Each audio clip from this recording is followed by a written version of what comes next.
عدوا۔ قرآن کریم میں اللہ رب العزت ارشاد فرماتے ہیں کہ شیطان تمہارا دشمن ہے، تم بھی اسے دشمن سمجھو۔ شیطان کی اولین کوشش یہ ہوتی ہے کہ آدمی کسی بھی طرح نیکی کا راستہ اختیار نہ کرے اور فسق و فجور گناہوں کی زندگی میں مبتلا رہ کر اپنی دنیا آخرت کو خراب کرتا رہے۔ اس لیے شیطان وہ تمام حربے اختیار کرتا ہے جو اس کے بس میں ہیں، تاکہ مسلمان اللہ تعالیٰ کے راستے پر، جنت کے راستے پر گامزن نہ ہو سکے۔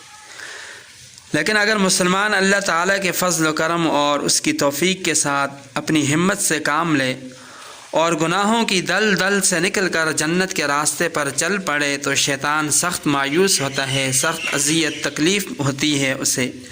کہ شکار میرے ہاتھ سے نکلتا جا رہا ہے۔ تو پھر شیطان کا دوسرا بڑا حربہ یہ ہوتا ہے کہ آدمی جس نیکی کی طرف جا رہا ہے اس نیکی کے اندر اسے غلو میں مبتلا کر دے،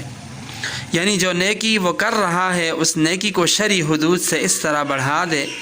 کہ وہ نیکی خود اس کے لیے اور اس کے متعلقین کے لیے مصیبت کا ذریعہ بن جائے،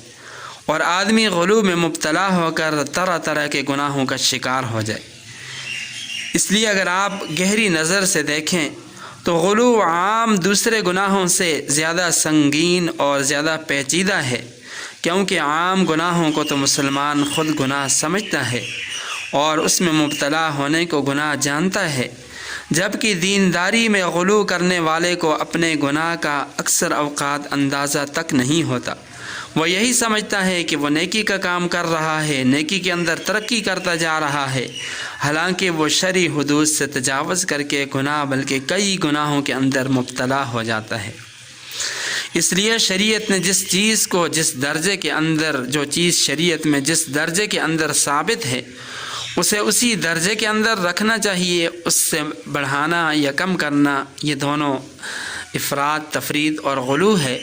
اور یہی شیطان کا دوسرا بڑا حربہ ہوتا ہے جس کی وجہ سے انسان کو وہ راہ راست سے ہٹا دیتا ہے